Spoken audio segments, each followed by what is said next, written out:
Magandang araw, sambayanang Pilipino, magandang araw mga kababayan. Kasama niyo po ngayon si Ka Eric sa isa na namang episode ng ating Balita at Talakayan.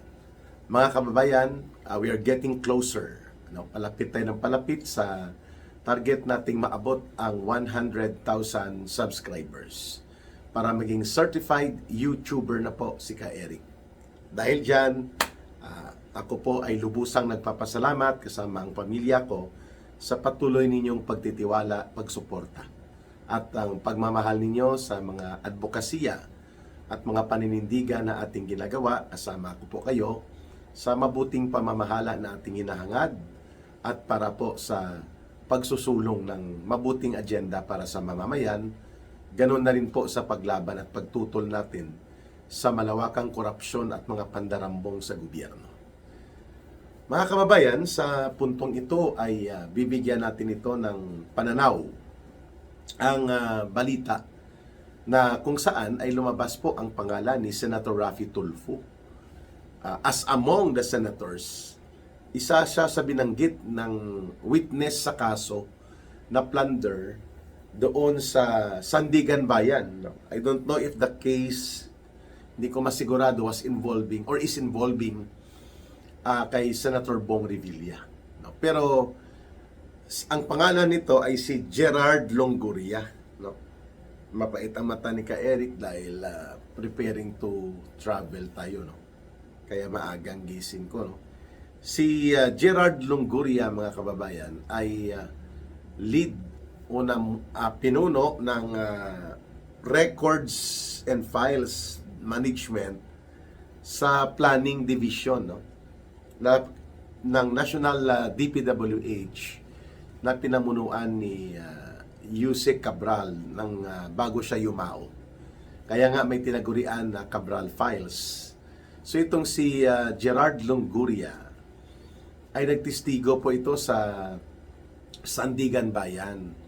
At doon binanggit niya at siguro tinanong siya sa bahagi ng tagapagdepensa kung sino-sino ba ang mayroong mga proyekto na isiningit o hiningi mula sa DPWH Central Office. Alam natin po na yung Cabral Files, nandun ang mga listahan ng iba't ibang mga proyekto all over the country na mayroon mga flood control, may mga insertions, at kung sino-sino at saang mga lugar ito ang nasasangkot ang naturang mga proyekto na pinadownload sa mga humingi at kumuha nito, either senador o kongresista.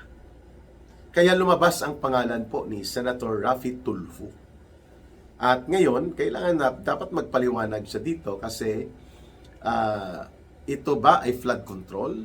Anong project insertions o project parada? Pag sinabing parada po, nandun yung pondo, hiningi mo.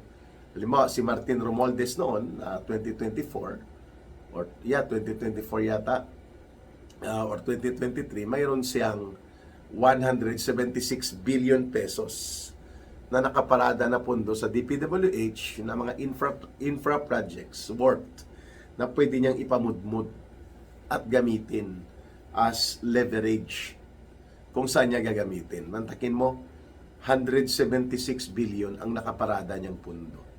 Sa DPWH, I think that was 2023 or 2024. Mga kababayan, na budget. So ngayon, itong si Raffy Tulfo, senador na siya, malamang, nang lumabas ang pangalan niya dito sa court presentation ng isang witness sa Sandigan Bayan case pertaining to plunder and among other cases related sa graft and corruption. Kaya na-mention siya nitong, uulitin ko, Gerard Longoria na nasa Central Planning Office under kay yumaong dati na si Undersecretary Catalina Cabral. Meaning to say, hindi lang posible si Raffy Tulfo ang nandun. Marami pang mga senador at mga politiko, lalo na mga kongresista ang nasa listahan kung paano nawala at dinambong at dinorubo ang ating kaban ng bayan at nilimas nila ang ating pundo ng pamahalaan. Kaya hindi ako magtatakay na umaabot sa 1.9 trillion pesos po ang estimated na kabuang halaga na nalustay, nakamkam, nadurubo at pinagnanakaw systematically sa flood control pa lang na diskarte, mga kababayan. But of course, hindi po yan mangyayari kung hindi pinaparelease ni Marcos ang mga budget na ito at hindi binababa papunta doon sa mga district engineering offices na ito. So the elaborate design of systematic corruption, congressman, mayroon siyang pundo, 2 billion, tapos ilalagak niya yan sa district engineering office, kasabwat na dyan ang regional director at pati ang district engineering office, lalo ng district engineer, doon nakakatayin. Ang pera hindi pa lumalabas sa DBM, hindi pa na-implement ang project, kinukuhanan na between 15% to 25% cash advance mula sa kontraktor. Kaya ang budget na 2 billion, i-minus mo na dyan ang 25%. Dyan na manggagaling din ang share ng taga-DPWH. Sa region, for example, 3%, sa district, 3%. Sa regional director, 3% sa district engineer. So 6%, so mga 19 to 20% ang mapupunta sa kongresista o sa senador. Yang diskarte nila. So pagpalagay mo 1/4 ng 2 billion ay mga how much? That's around mga 500 million. Ang makukuha sa pundo, sa 500 million na yon, ang 400 million mapupunta sa kongresista o sa senador. So ang 100 million maiiwan doon sa District Engineering Office saka sa Regional Director. So, ang maiiwan sa proyekto pag bumaba ng pondo, 1.5 billion na lang. Mula doon sa 2 billion. Siyempre, ang kontraktor, may iba pa mga lalagyan, padulas, at ganansya, mga 1 billion na lang ang maiiwan sa proyekto na katotohanan o reality. Kaya, kadalasan po, kung hindi substandard yan, ghost, o kaya, kunwari, introduce nilang project, pero 30% lang, titigilan na ang proyekto. Lalo na kung hindi ito madaling makita, meaning to say, malayo o madaling itago at pagtakpan. Dahil ang nag-i-inspection din po ay ang taga-DPWH sa mga district engineering offices. So, kaya ang pundo na ito ay lahat naging posible dahil nga inilagay dyan sa DPWH nila Marcos at nila Romualdez, like si Bunuan, itong dating sekretary ni Marcos, hawak niya lahat ang mga district engineering na yan at pati mga regional director, nakamada na yan, naariglo na nila. At syempre, kahit hindi pa lumalabas completely ang pondo, nakukuha na nila ang pera, papunta kay Marcos at kay Romualdez, allegedly as being designed by Saldico, kaya may mga deliveries ng mga maleta. Halos every week or every 2 weeks. Mali-maleta ang dinideliver di umano ni Saldico as testified or as revealed dito sa kanyang mga security team na mga dating sundalo.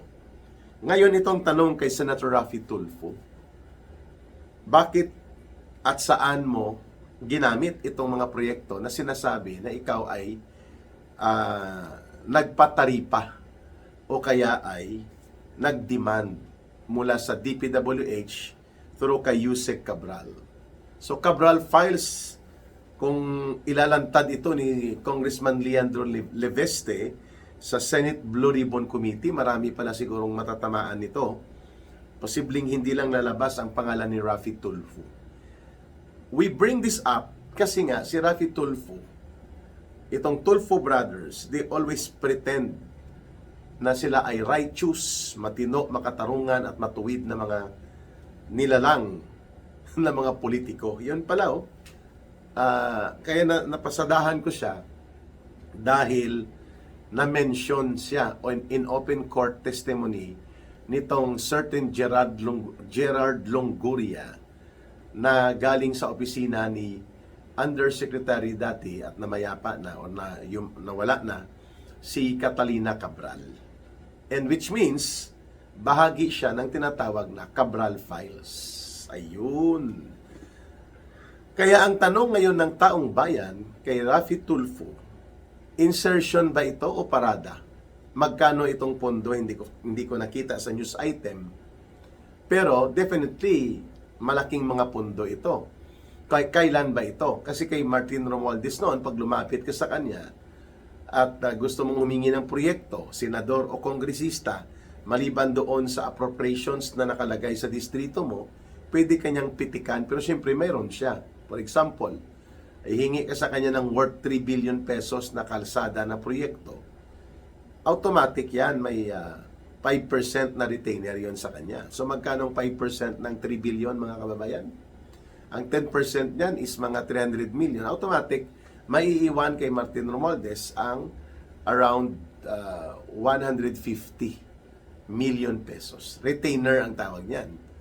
So tapos, pwedeng sabihin niya rin na, okay, 3 billion, ako ang maglalagay ng kontraktor doon, pero sa distrito mo. O, tabla pa rin, may 15% siya or 10% pa siya sa kontraktor. So, ang mapupunta kay Romualdez, for example, kung sa kanyang pundo yun na nakaparada o nakaparking sa DPWH, 15%. 5% retainer, 10% sa kontraktor na kanyang inilagay pa. Bahala na doon ang district congressman na yon kung paano niya palulusutin. At mayroon din siya doon. So, 150 million sa 5% retainer and then 10% pa sa baba, no? So, mga 450 million ang mapupunta kay Romualdez. Yan pong example na yan kung bakit billion-billion to trillions ang nawalang pera. At alam yan ng mag-asawang Diskaya dahil bahagi sila ng mga top contractors na binibentahan, nagka-cash advance at bumibili ng mga proyektong ito. At na-mention doon ang pangalan ni Romualdez. But when you mention the name of Romualdez, hindi pwede na hindi damay at kasama si Marcos Jr. Kasi nga isang malaking sindikato yan. And kaya every week or every other week, minimum twice a month, maximum 4 times or 3 times a month, may dinideliver na mga mali-maletang pera. Sa Forbes Park o kaya dun sa Aguado Street, sa may Malacanang malapit lang, at ang mga taga-salo, itong pangalang Yusek Jojo Cades at Yusek Adrian Bersamin. Na sana po, ini-expect ng taong bayan ay mailalantad ito sa Senate Blue Ribbon Committee. Now, ang tanong ng taong bayan kay Senator Raffy Tulfo, ano ito? Ang ipinangalan sa iyo, magkano ang mga proyektong ito, saan ito? In the light of transparency, in the light of fairness, ay lalo na ngayon na mainit yung mga bangayan dyan sa Senado. At tinitingnan natin sino ba ang mga karapat-dapat na pagkatiwalaan pa na natitirang mga senador.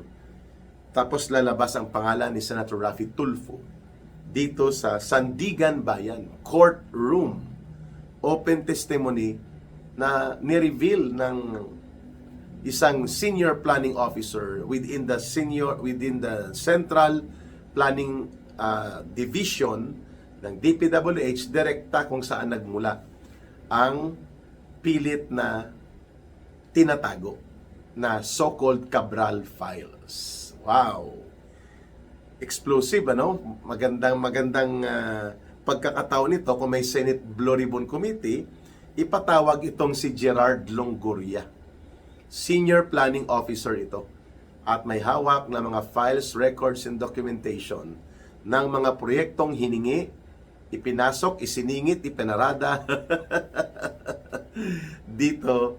Kasi si Risa Hontiveros po, itinuro ni Captain Ying at ni Jerry Baha na mayroon ding insertions at mga hiningi na flood control projects na nagkakahalaga all in all between 850 million pesos to 3 billion pesos, iba't ibang mga proyekto na hiningi o pinarkahan niya na sa kay Hontiveros yan sa DPWH Central Planning Office kay Cabral, kay Yuse Cabral, na itinanggi niya. Later on, tumahimik siya dahil mukhang mayroong kopya ng kanyang requisition o kanyang pagpasingit ng mga proyekto na ito. Sa DPWH, mayroon sila Ka Tunying at si Jerry Baha. Ngayon, ito rin yata ang kaso kay Senator Raffy Tulfo. Mainam na rin po na ito ay tingnan at mausisa nang sa ganun po ay mapaliwanag nila bakit sila nagkakaroon ng mga proyekto o mga insertions o mga access sa parking o nakaparada ng mga pundong ito at saan ito napupunta. Pero alam na natin ang kalakaran po, kapag may proyekto, may retainer, may SOP. Pag sinabing SOP, tungpats, patong po yun. Cut mo yun, cut. So, si Romualdez hindi yan magbibigay ng basta-basta na mga pundo na yon kung hindi kayo makapag-usap.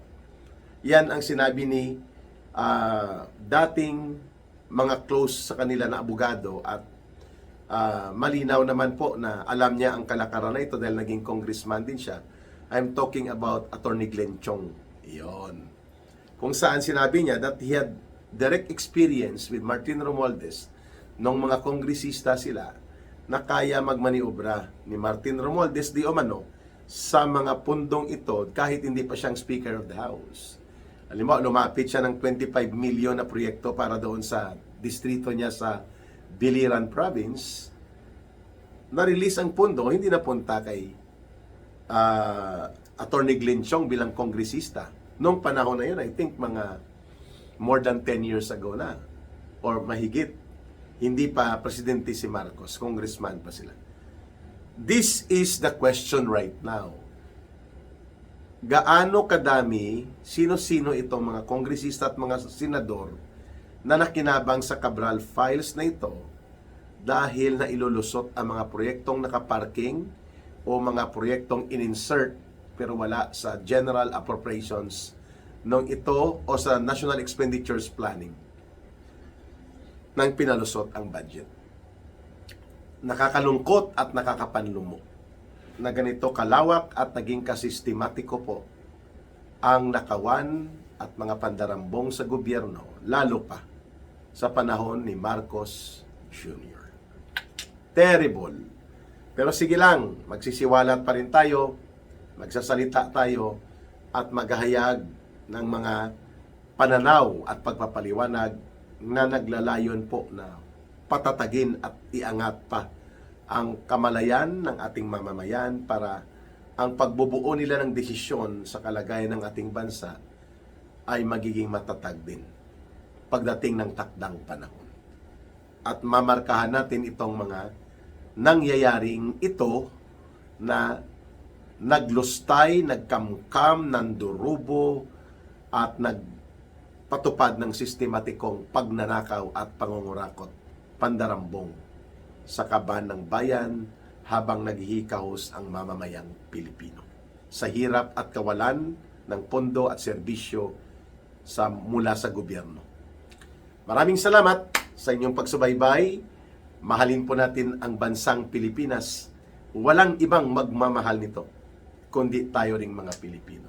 Para sa Diyos at sa Pilipinas nating mahal, may God bless everyone. And may Allah will be with those who are Muslim brothers and sisters. Maraming salamat muli. Bye for now. Ito po si Ka Eric. Mabuhay!